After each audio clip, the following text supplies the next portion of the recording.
Hey folks, it's Jeremy Hamilton with 5280 Angler with a fishing report. I am today out at Puma Hills Ranch on Tarryall Creek, and we just finished a great day of dry fly fishing. Water's finally starting to come down. We're seeing runoff starting to finally recede, and fishing out here today was just spectacular. We caught all, it's all wild browns with a few bigger rainbows thrown in there, but I don't even know how many fish we caught today. But using nothing but hoppers and caddis, chubby Chernobyls and Amy Zants, that kind of stuff, and caddis, and just just fishing a double dry fly all day, and just a ton of fish. So if you're into some dry fly fishing with some privacy, you come out here, you're the only one out here.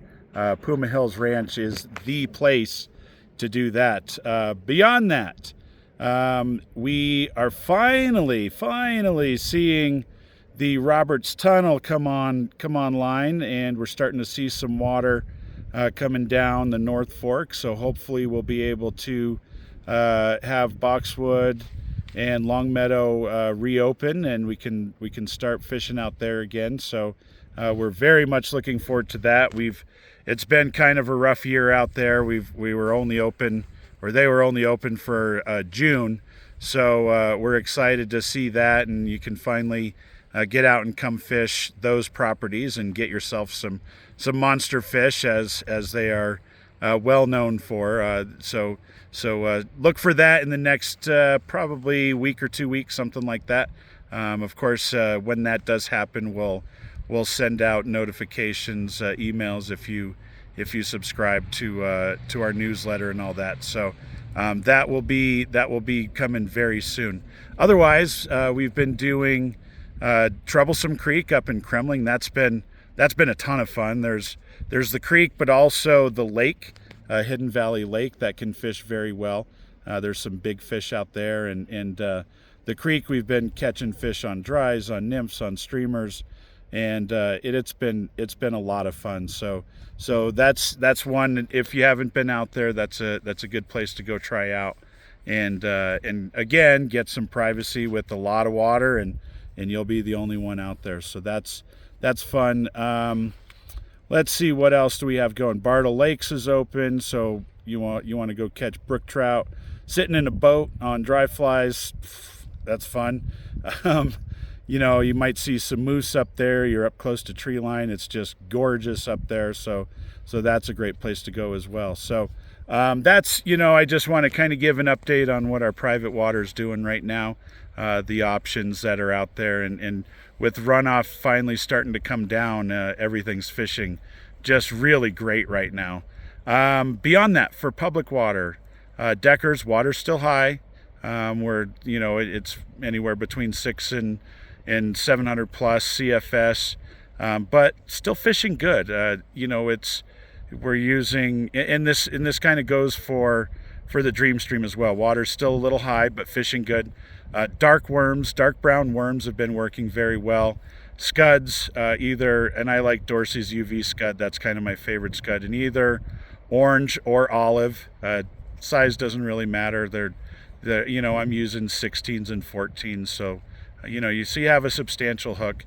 You have a lot of current out there, so having bigger hooks is kind of essential to landing fish. But of course, the fish aren't always eating the small stuff. Sorry, there's a lot of flies out here. As far as other patterns, caddis, caddis candy, kryptonite caddis, those are some of my favorites. Just other various graphic caddis, those have been working well. PMD, nymphs emergers, bars emerger, PMD, 2-bit hookers in red, copper johns in red. All that stuff has been working very well. You can also fish, hoppers along the edges. And this goes for both both sections, both Deckers and Dream Stream. Fishing the edges with hoppers and stone flies, that kind of stuff. Dry dropper has been productive. for us, when we have the people that can make the cast, it's, we get a lot of beginners, so not everyone can make those casts kind of straight upstream and deal with that. So, but they've been fishing great. High water, it is keeping some people away. So crowds haven't been absolutely outrageous like they're known for. At Deckers, of course, weekends you're going to see tubers, but again, with the high cold water, not quite as much as you're used to seeing on weekends. Also, I don't want to forget, it's time of year we're starting to see tricos as well. So black RS2s, I haven't really seen any dry fly activity on that, but a black RS2 on the end of your nymph rig can catch some fish as well. So don't forget about tricos. It is that time of year.